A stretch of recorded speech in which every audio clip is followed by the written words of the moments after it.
There's a really famous story that I've been hearing in Thailand and I want to share it with the whole world if I could. This is a story about the Buddha and a homeless man. One day there was a homeless man and he's been trying to gather food and he keeps noticing every day his food disappears.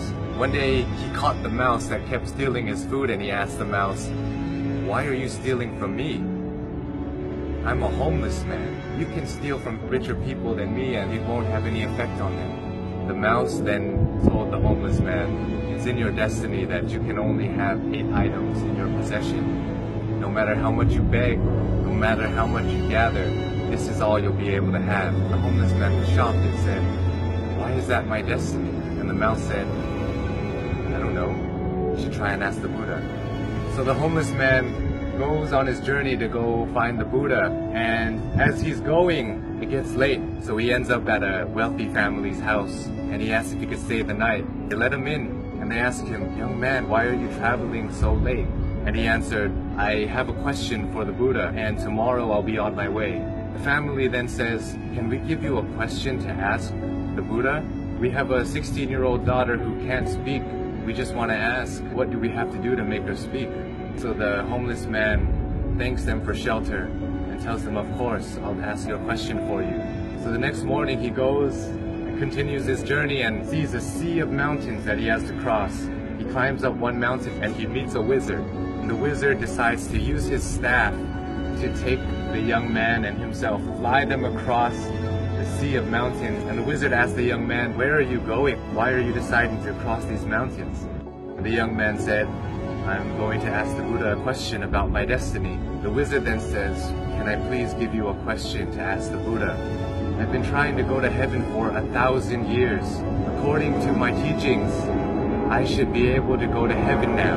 Can you please ask the Buddha, what do I have to do to get to heaven?" "Of course, I'll ask your question for you." And as he continues on his journey, he runs into his last obstacle, which is a river that he cannot cross. Luckily, he meets a giant turtle who decides to take him across the river. And as they're crossing the river, the turtle asks, "Where are you going?" "I'm going to see the Buddha. I'm going to ask him a question about my destiny." The turtle then says, "Can you please ask a question for me too? I've been trying to become a dragon for 500 years. According to my teachings, I should have become a dragon by now. Can you please ask the Buddha, what do I have to do to become a dragon?" So the young man thanks the turtle for taking him across the river and says, "Of course, I'll ask you a question for you." The homeless man finally meets the Buddha, and the Buddha tells everybody, "I will answer 3 questions for everybody here, but only 3 questions." And the young man is shocked. He has 4 questions to ask. So he thinks carefully. He thinks about the turtle. The turtle's been living for 500 years trying to become a dragon. The wizard has been living for 1,000 years trying to get to heaven. And that young girl is going to have to live her whole life being unable to speak. And then he looks at himself. He says, "I'm just a homeless beggar. I can just go back home and continue begging." So as he looks at everybody else's problems, his problem suddenly seems so small. So he feels sorry for the turtle, the wizard, and the young girl, and decides to ask all of their questions. So he asks the Buddha, and the Buddha answers. The turtle is unwilling to leave his shell. As long as he's unwilling to leave the comfort of his shell, he will never become a dragon. The wizard always carries his staff and never puts it down. It acts as an anchor, keeping him from heaven. And as for the girl, she'll be able to speak when she meets her soulmate. So the homeless man bowed to the Buddha and went on his journey back home. He reunites with the turtle and he tells the turtle, "Hey, you just have to take off your shell and you become a dragon." The turtle then takes off his shell, and inside his shell were priceless pearls found in the deepest parts of the ocean. And he gives it to the homeless man and tells him, "Thank you. I no longer need this because I'm now a dragon." Flies away. The homeless man reunites with the wizard on the top of a mountain and says, "Hey, you just have to put down your staff, then you'll be able to go to heaven." The wizard lets go of his staff by giving it to the young man, says thank you, and ascends to heaven. The young man now has wealth from the turtle and power from the wizard.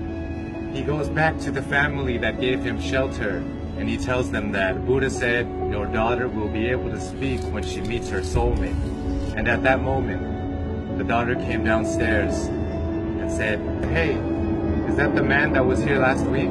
The young girl and the once homeless man have found their soulmate. This story tells us so many things, so many lessons, but for me, I think that sometimes we have to give things in order to get some things. Sometimes if we want to become a dragon, we want to become a lion, we have to be willing to leave behind what makes us most comfortable, what makes us feel most safe.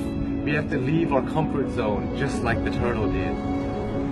And in order to find true love, we must become somebody who is willing to put others before ourselves.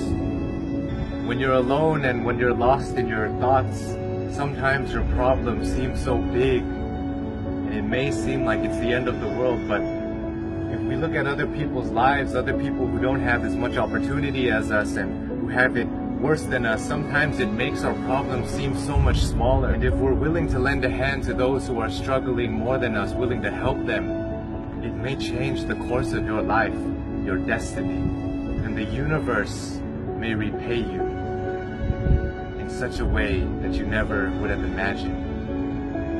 It will come back to you. All the good that you do in the world will come back to you.